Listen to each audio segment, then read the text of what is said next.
എന്നെ നിനക്ക് പേടിയാണോ? അയ്യോ അല്ല, എന്റെ മേല് നിറയെ കരിയും ചളിയാ, കുപ്പായം ചീത്തയാവും. ഞാനൊരു കാര്യം ചോദിച്ചാ നീ സത്യം പറയോ? നിനക്കെന്നോട് വെറുപ്പാണോ? ഈശ്വര, എന്തുമാതിരി വർത്താനായി പറയണേ, വെറുക്കേ. എങ്ങനെ കഴിയുന്നു നിനക്കിതിന്?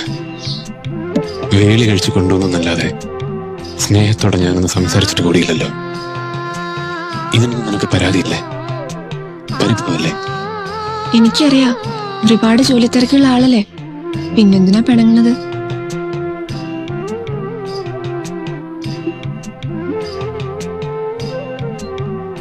ഇത്തവണ പോകുമ്പോ ഞാൻ നിന്നെ കൂടി കൊണ്ടുപോകുന്നു.